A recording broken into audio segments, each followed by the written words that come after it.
ay amin pong nadama ang kahalagahan ng iyong mga kautusan. Lalo na po ang salitang pag-ibig na siyang nagbubuklod sa bawat isa sa amin na kami ay iyong pinaghaharian at kami ay nakikilala na iyong mga alagad. Narito po, O Diyos, ang iyong mga anak na dumuluhod. Sila po ay nagpapasalamat. Ano man ang kanilang ipinagpapasalamat, O Diyos, ay inyo pong tugunin.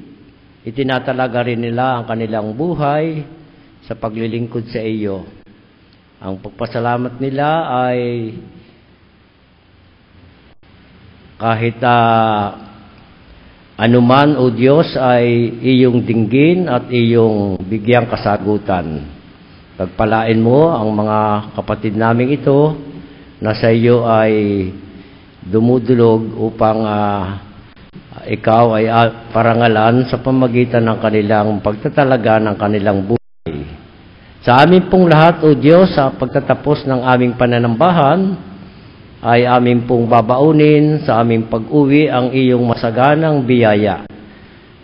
At ngayon, ang masaganang biyaya ng ating Panginoong Jesucristo, ang dakilang pag-ibig ng Diyos Ama, at ang pakikipisan, aliw ng Espiritu Santo, ang siyang sumaamin namang lahat, mula ngayon at magpakailanman.